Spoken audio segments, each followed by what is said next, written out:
Today's Naptime story time is My Little Island by Lessac.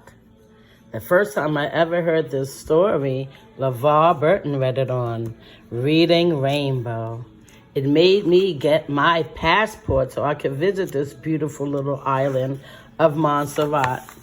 But unfortunately, just before I was to go, the island experienced a volcano and blew its lid.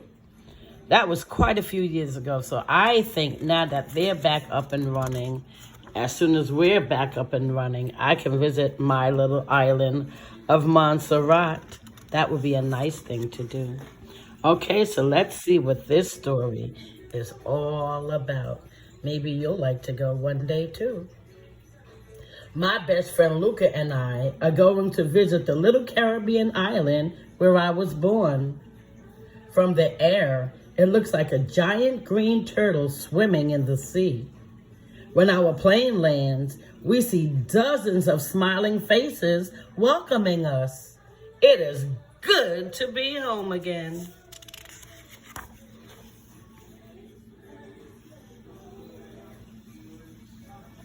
On the way to my aunt's house, we passed dozens of brightly painted wooden houses.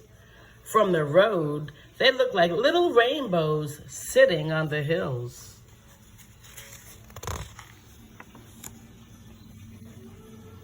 As we drive up a mountainside, a breeze begins to blow. It smells so sweet. Luca wants to know the names of all the beautiful trees and flowers. I know only some of them. Frangipani and jasmine flowers, yellow pui and red flamboyant trees, pink coral and sweet bay rum trees.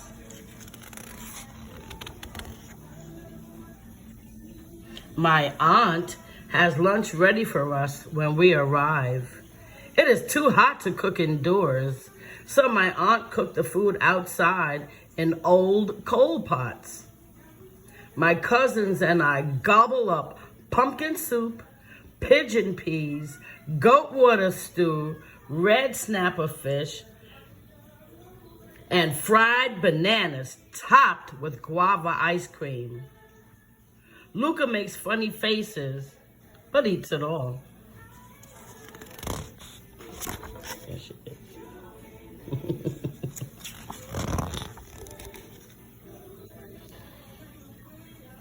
After lunch, lots of children come to play with us. Donkeys and goats, cats and dogs, birds and cows are everywhere. We even see iguanas that are 3 feet long and giant barking frogs. Our friends call the barking frogs mountain chickens. Luca and I laugh. Who will believe us back home?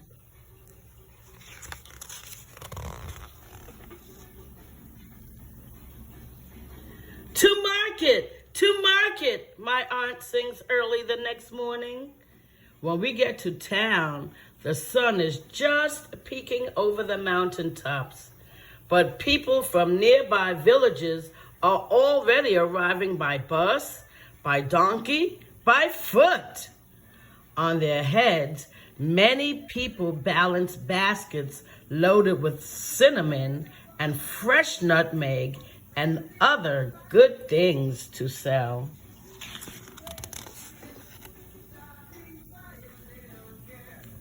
What the mangoes? What the nuts? People ask.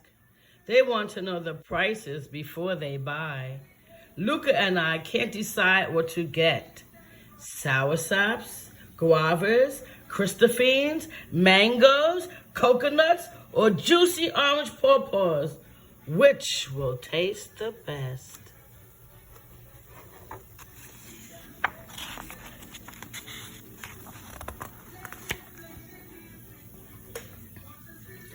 By noontime, it's too hot to walk around anymore. Even the noisy traffic has stopped. We sit down under a palm tree in the square and eat the fruits we bought at the market.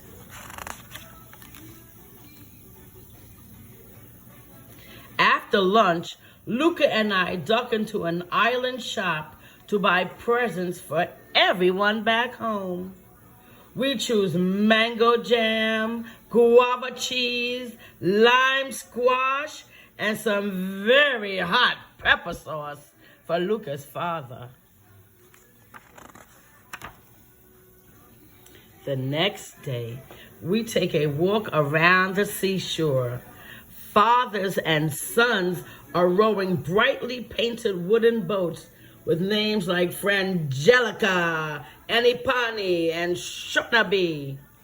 They catch mackerel, parrotfish, tuna fish, trunkfish, and Picasso fish in their huge nets.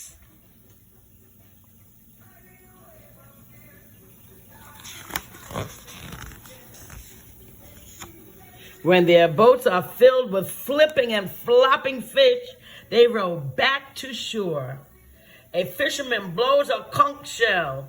People hear the doo-doo-doo-woo and run to the beach to buy nice, fresh fish for supper.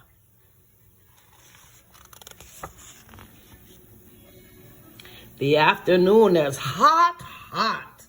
Luca and I dive into the sea and spend hours snorkeling in the cool underwater world.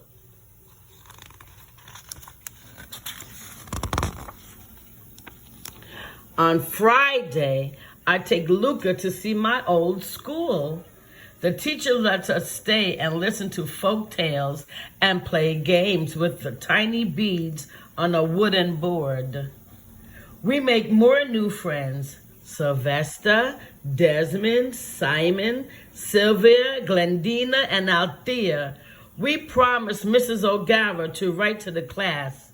We won't forget.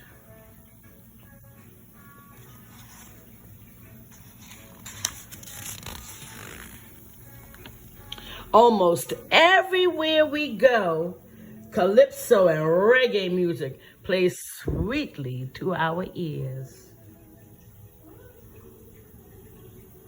Luca thinks it's neat that the steel drums are made from empty oil cans.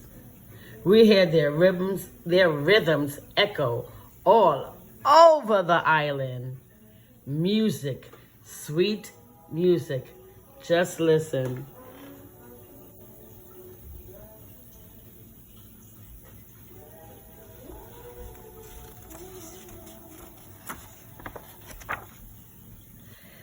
My island has its own volcano. Sometimes it sends puffs of smoke and fire into the air. I wonder what it would look like if it erupted, but I wouldn't want to be nearby if it did. I told you this story was written before that happened. Not far from the volcano is a wild forest where we go fishing.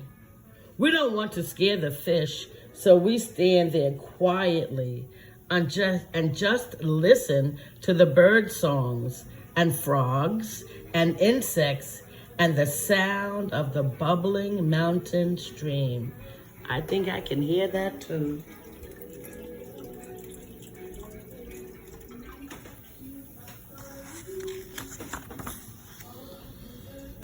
Ding dong, ding dong. Today's my cousin's wedding. Luca and I ring the church bells as hard as we can to let everyone know Yanni and Sarita are married. Then we go to my aunt's house for a big party.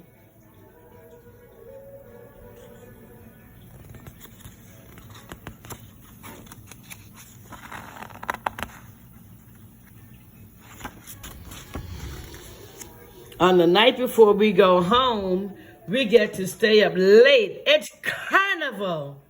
Jump up, jump up. Our toes barely touch the ground as we dance to the carnival songs that play all night long.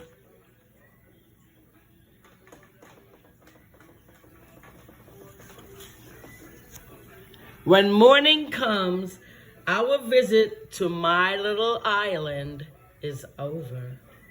Luca and I don't want to say goodbye to my aunt and cousins and all my friends and all of our friends. We just say, we'll come back soon.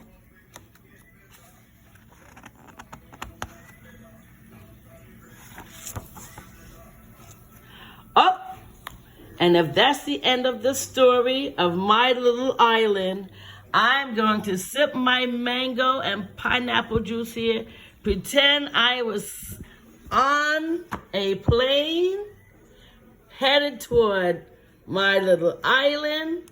Until such time, I'll take a sip